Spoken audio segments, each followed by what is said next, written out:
सबसे बड़ी चीज, एक दर्द हमने देखा है जब भी हम मानव जी के पास आते थे।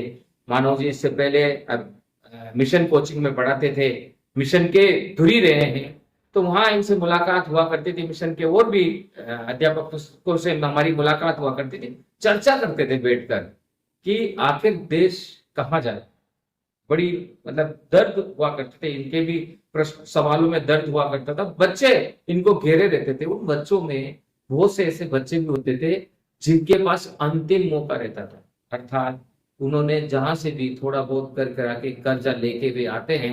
यहाँ हॉस्टल का भी पैसा देना पड़ता है, यहाँ कोचिंगों का भी पैसा देना पड़ता है, खाने का भी पैसा देना पड़ता है, आने जाने का भी पैसा देना पड़ता है। तो उनके पास एक साल, ज्यादा से ज्यादा किसी युवा के पास 2 साल होते हैं। 2 साल के लिए उसके माँ बाप घर से पैसा देकर उसे भेजते हैं। कुछ लोग अपनी जमीन को गिरवी रखकर पैसा देकर भेजते हैं, कुछ लोग लोन लेकर पैसा देकर भेजते हैं और कहते हैं 2 साल जा बेटे, तेरी किस्मत आजमा। वो बेटा यहाँ आकर किस्मत आजमाता है, मेहनत करता है। गरीब माँ बाप का वो बेटा, उनकी आशा है बुढ़ापे की, और उस बुढ़ापे की आशा को ये लोग पेपर खरीद कर रोनते हैं। हमारा देश खोखला हो रहा है, और इस खोखलेपन को मिटाने के लिए गांधी टीवी लगातार मानव शर्मा जैसे अच्छे कोचिंग संचालकों के साथ काम कर रहा है।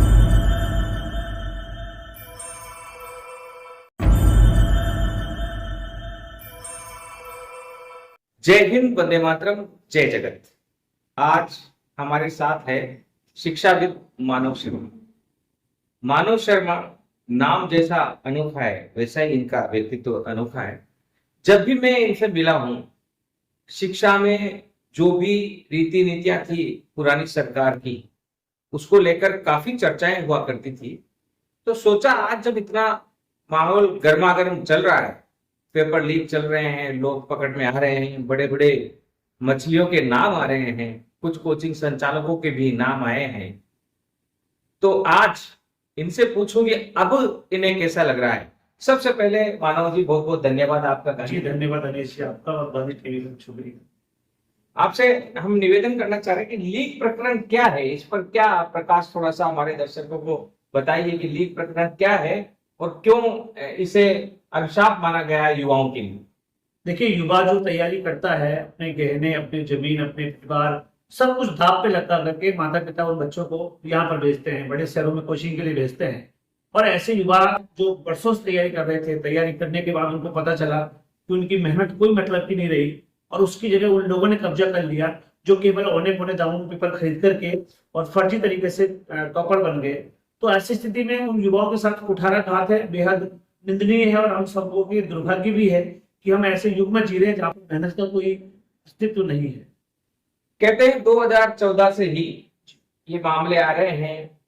पुलिस विभाग में तो बकायदा उस बेच को ब्लूटूथ बेच भी कहा जाता है। पूर्व कमिश्नर जयपुर के बी एल सोनी ने खुलासा किया है, क्या कहना चाहें? देखिए, हर विभाग में कुछ न कुछ इस तरह का मामला होता है। कई बार पकड़ में कुछ आ जाता है, क्योंकि पुलिस का इन्वेस्टिगेशन काम ज्यादा रहता है, तो पुलिस में तेजी से ये पकड़ में आते हैं। अभी हम भर्ती प्रक्रियाओं की बात तो क्या करें, अभी कुछ दिनों पहले ये भी पता चला था कि आरपी में जो है महिला ट्रेनिंग जो है ट्रेनिंग बनकर रही थी, और वहां पर वो फर्जी तरीके से ट्रेनिंग कर रही थी, और उसमें जो है डीजीपी साहब और एडीजी दिनेश साहब तक के साथ उनके फोटो थे, बैडमिंटन वगैरह के फोटो थे। तो निश्चित रूप से क्या है कि पकड़ना बहुत मुश्किल है। आज के जमाने में इस तरह का सातिर लोग हो गए हैं, लेकिन फिर भी आप, हम और आदर्श के साथ अगर काम करेंगे तो धीरे धीरे करके आएंगे, पकड़ में जरूर आएंगे। बड़ी मछलियां हैं, छुप जाती हैं, लेकिन एक निश्चित समय बाद उनको बाहर आना है। बड़ी मछलियां हैं, छुप जाती है, लेकिन निश्चित समय के बाद उनको भी बाहर आना पड़ता है। बिल्कुल सही है। आरएस परीक्षा संदेहास्पद क्यों? देखिए, भर्ती प्रक्रियाओं में पेपर लीक की घटनाएं हो रही हैं। अभी ईओ आरओ के पेपर की बात चल रही है, जैसे कि एसआई भर्ती परीक्षा में 2021 का जो 67 पदों में भर्ती हुई थी, अभी किस तरह से आपने देखा कि कोर्ट में वकीलों ने भी जो है बहुत विरोध किया। और ये सही बात भी है कि जो विद्यार्थी तैयारी कर रहा है उसके सपनों को मार करके लोग आए, तो इनका तो विरोध होना जरूरी है, लाजमी है। भीड़ भी गुस्सा में है, और ऐसी स्थिति में जिस तरीके संभावनाएं हो रही है, उसके बाद ये कि आरएस की भर्ती जो प्रक्रिया अभी होने को थी वो चूंकि पहले डिले हो चुकी है, और लगता है कि अगर ऐसा कुछ है तो और भी लेट हो सकती है। ऐसा कुछ है तो और भी लेट हो सकती है। आप देख रहे हैं ये जो तस्वीर है, ये टॉपर है।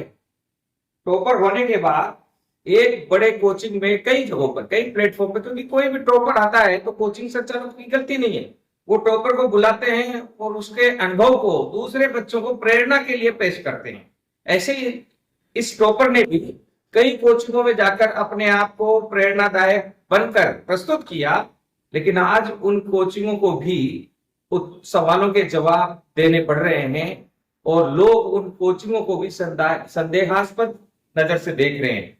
अब पुलिस विभाग ने कहा है कि लगभग जयपुर की 6 कोचिंगें संदेहास्पद घेरे में हैं, जांच चल रही है, देर सवेर उनकी संलिप्तता भी जाहिर होगी अगर है। हम आगे बढ़ते हैं। पीएसआई और पीएसआई को आरएस में शामिल करना चाहिए या नहीं, एक सवाल है, आपका क्या कहना है? देखिए, आरपीएससी ने जिस तरह से पत्र लिखा है पीएचक्यू को, उसमें आरपीएससी ने पूछा है पीएचक्यू से कि क्यों ना एसआई की भर्ती भी आरएस में शामिल कर दी जाए। अब देखिए, पीएचक्यू ने उसमें सहमति दी है, गृह विभाग को लिखा जाएगा, सरकार अगर उस पर एग्री होती है तो बदलाव हो सकते हैं। लेकिन मुझे लगता है कि एसआई की भर्ती प्रक्रिया के बारे में जो तर्क आरपीएससी ने दिया है कि लंबी प्रक्रिया है। अब लंबी प्रक्रिया तो आरएस भी है। दूसरी बात, एसआई की भर्ती प्रक्रिया में अगर आप आरएस को साथ लेके चलते हैं तो आरएस में अब तक प्री मेंस और इंटरव्यू 3 चरण है। एसआई में आने के बाद फिजिकल चौथा चरण जुड़ जाएगा, तो अब 4 चरण में हो जाएगी। तो प्रक्रिया सस्ती नहीं होगी, कम समय की नहीं होगी, बल्कि और लंबी हो जाएगी और महंगी प्रक्रिया हो जाएगी। जो युवा गांव से आया है वो कैसे भी करके अपने आप को ऑनलाइन ऑफलाइन जोड़ करके और तैयारी कर रहा है। अब आरएस के सेंटर्स की आप फीस देखेंगे, कोचिंग संचालक फीस देखेंगे, लाखों रुपए वसूले जा रहे हैं। एक गरीब युवा जो बहुत मुश्किल से उम्मीद करके बैठा है कि मैं भी अधिकारी बनूंगा, अगर वो आरएस में पीएसआई की भर्ती शामिल कर दी जाती है तो उन लाखों युवाओं के सपने एक साथ टूट जाएंगे। रही बात पेपर लीक जो हो जाते हैं, तो आरएस भी लीक होता है, पहले भी पेपर लीक हुए हैं। इंटरव्यू में बराबर नंबर लोगों के दिए गए, बहुत सारी घटनाएं हैं जो हम सब लोग जानते हैं। राजनीतिक रूप में भी कई लोगों के परिवारों के सारे लोग आरएस बने हैं। गांव पूरे जो है 4-4, 5-5, 6-6 लोग एक परिवार के बने हैं। तो पेपर लीक को रोकना बड़ी चीज है। आरएस की भर्ती प्रक्रिया अगर आप मानते हैं तो वो भी संदेहास्पद ही रही है, उसमें भी कई बार मायने बदले हुए रहे, वास्तविकता वहां भी नहीं रही है। और एसआई में अगर आपने शामिल कर दिया आरएस के पूरे सिलेबस को, तो जो युवा इथिक्स नहीं पढ़ता, सोशल नहीं पढ़ता, आप उसको सब पढ़वा दोगे, योगा उसको पढ़वा दोगे, इतना बड़ा सिलेबस उसके लिए कवर करना आसान नहीं है। तो मुझे लगता है कि एसआई की भर्ती प्रक्रिया अलग होनी चाहिए, आरएस की बिल्कुल अलग होनी चाहिए। आरएस की भर्ती प्रक्रिया में आप अलग अलग डिपार्टमेंट से अभ्यर्थना लेते हैं। अगर आपने पीएसआई के लिए को भी इसी अभ्यर्थना में डाले रखा तो निश्चित मानिए कि पहले तो पुलिस विभाग तुरंत भर्ती करा लेता था, अब इतने डिपार्टमेंट से अभ्यर्थना मांगेंगे तो ये प्रक्रिया और लेट हो जाएगी। तो युवाओं के लिए पहले से पद खाली पड़े हैं और दिक्कत हो जाएगी सरकार को। और एक बात और, जो एसआई बनता है वो फिर ये कोशिश करेगा कि मैं अगली बार आरपीएस बनूं, आरटीएस बनूं, आरएस बनूं। पुलिस को स्थायी एसआई चाहिए। अगर एसआई इस तरह बार बार प्रमोट होकर के आरएस आरटीएस बन गया तो पुलिस में एसआई की भर्ती में और अस्थिरता आ जाएगी और कमी हो जाएगी। तो मुझे लगता है ठीक कदम नहीं है। ठीक कदम नहीं है। एक और बात जो आम भारतीय के जहन में है कि राजस्थान के लोगों में ये विशेषकर चर्चा में है कि आरएस पेपर लीक हो जाता है लेकिन आईएएस पेपर क्यों नहीं लीक होता, आखिर ऐसा क्या अंतर है, क्यों नहीं राज्य सरकारें यूपीएससी की उस सिस्टम को अडॉप्ट कर पाती? देखिए, यूपीएससी का एक तो फिक्स कैलेंडर है जो युवाओं को तरोताजा रखता है। राजस्थान में ऐसी कोशिश की गई है, कैलेंडर घोषित किया गया है, कोशिश है कि ऐसा हम टाइम टेबल दे दें। लेकिन यूपीएससी में राजनीतिक चीजों को बिल्कुल दूर रखा गया है। वहां पे बुद्धि का क्राइटेरिया है, जो सिविल सेवक रहे हैं या जिनका अच्छा काम रहा है, जिनकी बहुत अच्छी ईमानदारिता रही है, वो लोग हैं। अब आरपीएससी में जब तक राजनीतिक हस्तक्षेप रहेगा, जब तक ऐसे लोग चुने जाएंगे जो राजनीतिक बैकग्राउंड से हैं या मान लीजिए कि जिन्होंने बहुत उत्कृष्ट और ईमानदारी के साथ काम नहीं किया, उनको जब तक मौका मिलेगा वो किसी भी गैंग का व्यक्ति बने या वो खुद नई गैंग लगाए।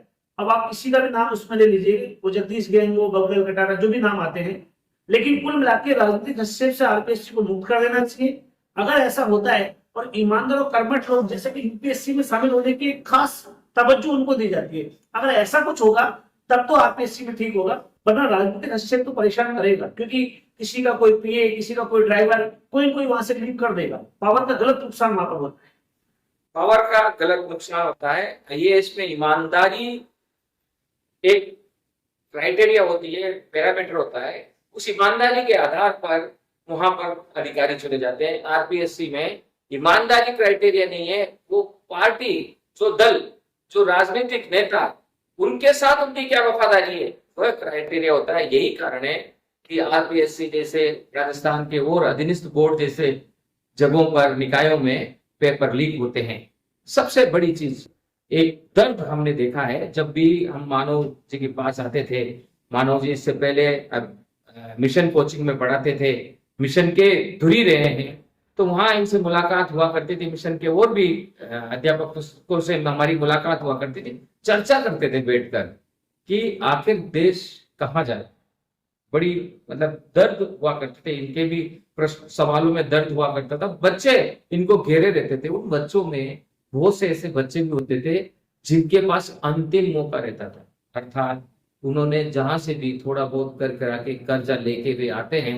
यहाँ हॉस्टल का भी पैसा देना पड़ता है, यहाँ कोचिंगों का भी पैसा देना पड़ता है, खाने का भी पैसा देना पड़ता है, आने जाने का भी पैसा देना पड़ता है। तो उनके पास 1 साल, ज्यादा से ज्यादा किसी युवा के पास 2 साल होते हैं। 2 साल के लिए उसके माँ बाप घर से पैसा देकर उसे भेजते हैं। कुछ लोग अपनी जमीन को गिरवी रखकर पैसा देकर भेजते हैं, कुछ लोग लोन लेकर पैसा देकर भेजते हैं और कहते हैं 2 साल जा बेटे, तेरी किस्मत आजमा। वो बेटा यहाँ आकर किस्मत आजमाता है, मेहनत करता है, गरीब माँ बाप का वो बेटा, उनकी आशा है बुढ़ापे की, और उस बुढ़ापे की आशा को ये लोग पेपर खरीद कर रोनते हैं।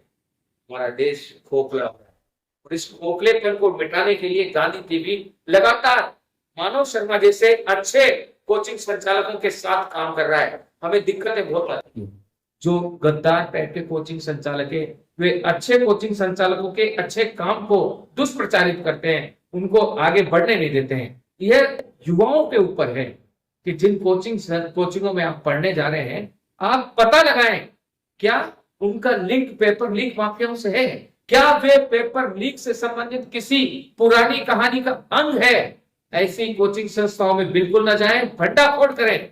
अभी सरकार ने हेल्पलाइन भी आपको दी है, आप गूगल पर सर्च कर सकते हैं, हम भी आपको प्रोवाइड कराएंगे। नए देश का उद्भव हो रहा है, विश्व गुरु हम बनने जा रहे हैं। मानव शर्मा जैसे योग्य, कर्मठ, संघर्षशील अध्यापकों को, शिक्षाविदों को आप अपने सफलता का माध्यम बनाएं।